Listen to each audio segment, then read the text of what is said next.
Bonjour à tous, Jean-Marie Djalenc, du GAEC Élevage Djalenc. Je suis en société avec mon fils Lilian depuis 11 ans. L'exploitation se situe au Pouget, commune de Pierreforce, dans le Cantal. Elle est constituée de 225 hectares, 130 vaches en vélage, tout en race pure. Une trentaine de génisses sont conservées sur l'exploitation pour renouvellement. Les autres sont vendus pour l'élevage dans des fermes soit de France, soit chez les éleveurs sélectionneurs espagnols. Les mâles, une partie pour leur production, l'autre partie destination classement italien. Alors on est autonome parce qu'on a agrandi la surface en 2025, du coup sur un site dans l'Allier. Donc les animaux partent beaucoup plus tôt pour les pâturages. Sinon c'est prairie naturelle et environ 20 hectares de prairie temporaire et 10 hectares de céréales. L'hiver c'est foin et enrubanage pour tous les bovins. Et après une complémentation au moment du vélage sur les vaches avec les minérales et les vitamines. Bonjour à tous, Lilian Vidalé. Le taureau qu'on avait décidé de monter au salon à Paris, c'est Narquois, un taureau de 9 ans qui est né chez le GAEC qui le frère à Chaudzeuil, dans le Cantal. Nous, aujourd'hui, on avait décidé de monter ce taureau à Paris. C'était la 26e participation de notre élevage. Donc le taureau, c'est un taureau qui se caractérise par une très bonne profondeur de poitrine, étendue dans son dos, avec de très bonnes largeurs. Candidaté pour Paris parce que c'est une habitude pour l'élevage.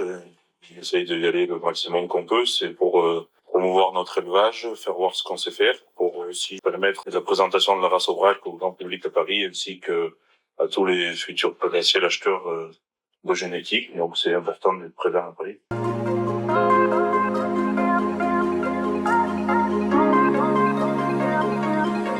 La préparation d'un animal pour Paris, ça se pense longtemps à l'avance. Il faut commencer déjà, j'ai envie de dire, dans les 6 mois avant, à faire attention que le taureau se tape pas, avoir une alimentation bien calée, toujours régulière, toujours qu'il soit bien au sec et au propre. Je le lavais de temps en temps pour pas qu'il ait plus tout ça. Après, la longueur du salon, c'est 12 jours, mais le plus dur, c'est le transport qui dérange longtemps. Après, le taureau arrivé là-haut, il est dans des très bonnes conditions. Ça te fois vite, large et tout droit, c'est difficile de payer une table. Et après, le jour du concours, on se lève un peu plus tôt que d'habitude, histoire il est fini de sécher pour le moment du concours, et après, c'est des petits trucs personnels, on va dire. Ça, sachant que souvent la bête qu'on mène à Paris, c'est une bête qui est déjà habituée beaucoup au concours. Donc, elle est laissée déjà jeune parce que on applique la méthode Sauvigné pour laisser les génisses. L'habituer au public, j'ai envie de dire, si le taureau est calme, après, c'est pas un souci, quoi. Et après, quand c'est une vache, ben, ça c'est pareil. Pour un taureau, je dis 6 mois avant, mais quand c'est une vache, ben, c'est souvent 1 an ou 2 ans avant, parce que pour pouvoir la faire saillir, pour qu'elle tienne dans notre village, qu'elle soit vélée longtemps avant le salon. Donc, en gros, quand on inscrit une vache, on s'assure qu'elle est bien retenue au premier coup. Et donc après, on a fait échographier souvent en juin, pour ça, être sûr qu'elle soit bien faite.